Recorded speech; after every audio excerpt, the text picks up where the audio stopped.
This morning has been such a mess.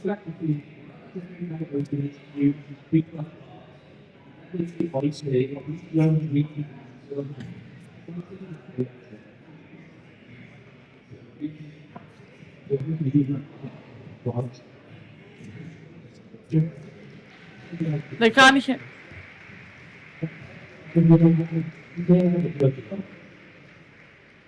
I pressed it from 0 to 1 and it worked. Okay. Can you please restart it the time? Thank you. So, did you know that almost 40% of people injure themselves in the gym? Especially when strength training or even just running. Also, did you know that injuries in the NFL cost over $500 million annually? As a competitive Olympic weightlifter, I deeply understand how critical proper movement technique is. Sports coaches and physiotherapists currently rely on their visual assessment of their athletes' movement. This limits their ability to adequately coach and diagnose the entire team. Some deploy manual wearable sensors for select athletes.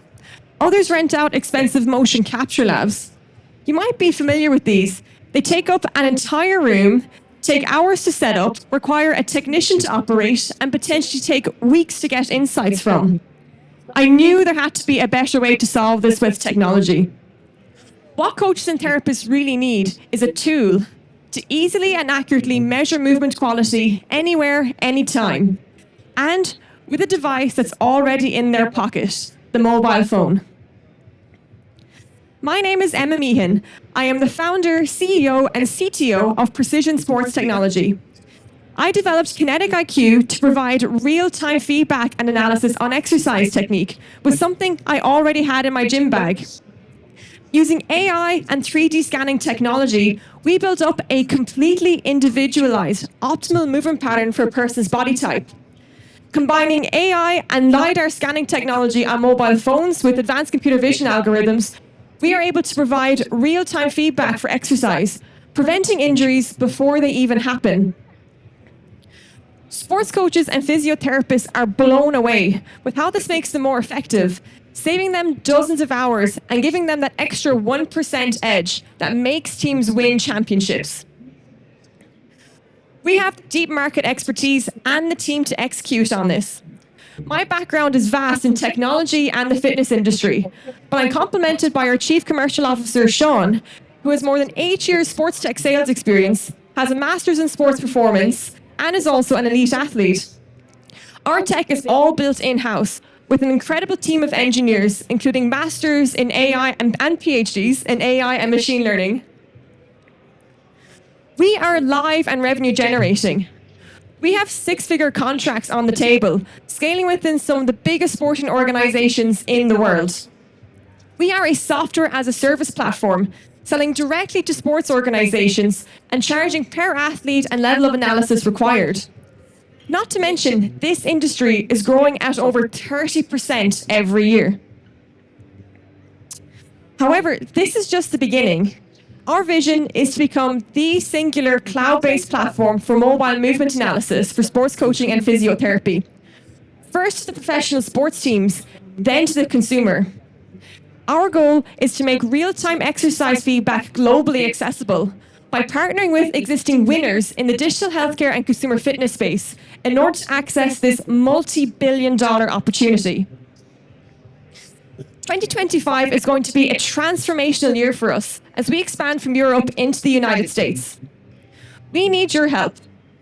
We need introductions to directors of medical and performance at professional sporting organizations and universities. And we need your investment. We are raising a $3 million seed fund to launch this expansion. And also, we have an exclusive discount available only for the next few weeks. So please come to me to find out more.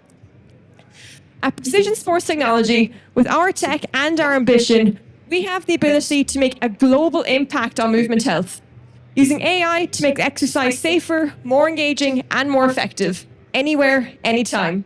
Thank you very much. Thank you. The judges, please. Any questions?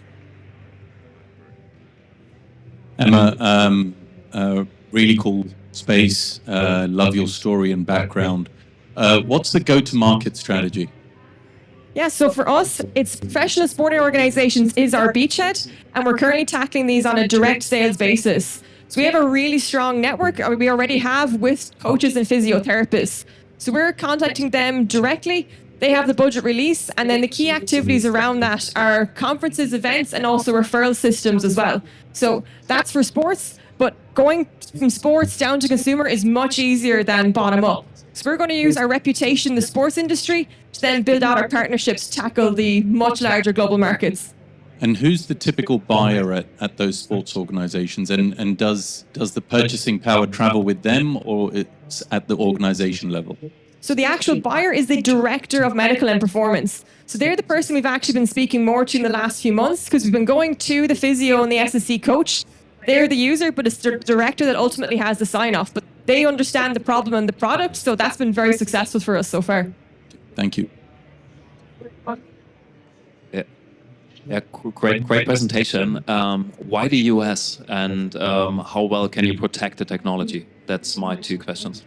So firstly, for the US, it is by far the biggest market for professional sports. I mean, in Europe, you think maybe the 20 biggest sports teams have any kind of budget the way all the universities, the professional football, baseball, soccer is just vast over there, not just for the budget, but the appetite for technology and innovation. Much quicker sales cycle. And so that's why the US for us right now. And then in terms of protecting the technology, so we actually have a patentable aspect of the platform, even in Europe. So some of our machine learning algorithms are proprietary, but in terms of protecting the technology, for us, it's really about speed and going to market. Building out a product that really hits on their key pain points, which is speed, accuracy, and ease of use for the tech. So get in there, make it sticky, and make it upsetting for them to leave.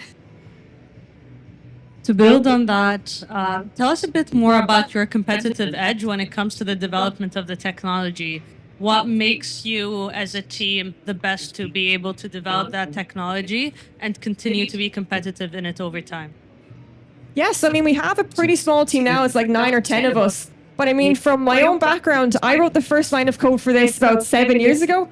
First on the Xbox Kinect, then 3D cameras, and now on the mobile devices. So I've spent so many years obsessing over what is the best way to build this, and spending dozens of hours with our customers figuring out their key pain point, which is it has to be fast, has to be easy to use, and it has to be accurate. So we have that very close customer understanding and have built our technology centered around that key customer pain point. Can you talk about your business model? So you mentioned that you have 6 digits worth of projects, and then also your SaaS platform. I know. So what is the business model, and what is your current ARR? So for the business model, we sell to professional sports teams. So we charge per athlete. So for a university, for example, $500 per athlete per year, minimum 100 athlete buy-in. We have much larger contracts on the table with this. And then so for our ARR, we've been proving out our key product market fit with physiotherapists, trainers. So our ARR now is still in the 5-figure sums, but these contracts are going through the motions at the moment. Thank you very much. Thank you, everyone.